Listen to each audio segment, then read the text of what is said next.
эмнеге биздин жарандарды лабораториялык анализдерди бекер мамлекеттик клиникалардан кылдырбай жеке лаборатордук анализдерге жөнөтүп жатасыздар?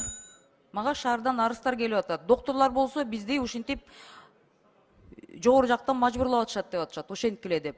Бедных, нищих, самых и копейка пенсионер алгандарды ошо жака жөнөтүп атышыптыр. Алар мыйзамды билбейт да. Им бесплатно 50 анализов по госпрограмме положены. Почему вы обманываете? Это коррупция прямая. И за это кто-то будет отвечать, пройдет время. Мындай фактылар болсо мен текшерип көрөйүн. Дарыгерлер ичара сүйлөшүп жеке лабораторияларга анализдерди тапшыруу үчүн жарандарды жөнөткөнү мыйзамсыз. Үй бүлөлүк медицина борборлорунда мамлекеттик кепилдиктер программасынын алкагында камсыздандырылган жарандар үчүн анализдердин 50 түрү акысыз өткөрүлөт. Ал үчүн жөнөкөй 2 эрежени сактоо керек. Биринчиси үй бүлөлүк дарыгерге дайындалуу, экинчиси дарыгердин жолдомосун алуу зарыл. Бул биринчи шарт. Бул үй бүлөлүк дарыгерлер борборунан каттоодон өтүш керек. Приписка дейбиз. Экинчи шарты бул ошол жарандар каттоодон өткөндөн кийин ошол лабораториялык изилдөөлөрдү өтүш үчүн врачтын жолдомосу болуш керек. Жолдомосу жок болуп, каттоодон өткөн болсоң дагы бул анализдерге прескурант боюнча төлөп каласың. Камсыздандырылган жарандар деген кимдер жана аны кантип алса болот?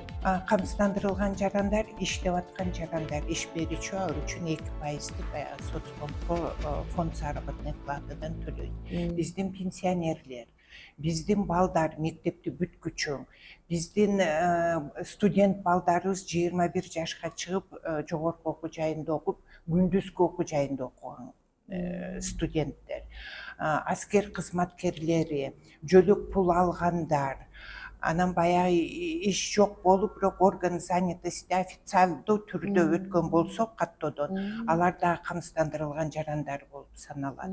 Анан баягы полиси бар, бир жылга 1840 сомдон полис сатып алган, ошо жарандар фермерлер, фермерский налог төлөсө, баягы жер үлүшүнө төлөсө, ошол 9 категория бүгүнкү күндө камсыздандырылган жаран болот. Үй бүлөлүк дарыгерлер борборлорундагы лабораториялар заманбап автоматтык анализаторлор менен жабдылган жана анда изилдөөлөр жеке клиникалардагыдай эле сапаттуу жүргүзүлөт.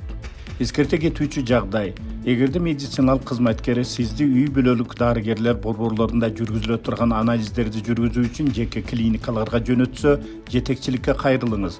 Же милдеттүү медициналык камсыздандыруу фондунун 24 саат бою иштеген 113 ишеним телефонуна чалыңыз. Эми үчүн ден соолукка келгенде биз тартынып калабыз да. Магазинде же базарда просроченный же чирип калган картошка же пиязды берсин, ошол жерде кимине барабыз? Ошол сатуучунун өзүнө барабызбы?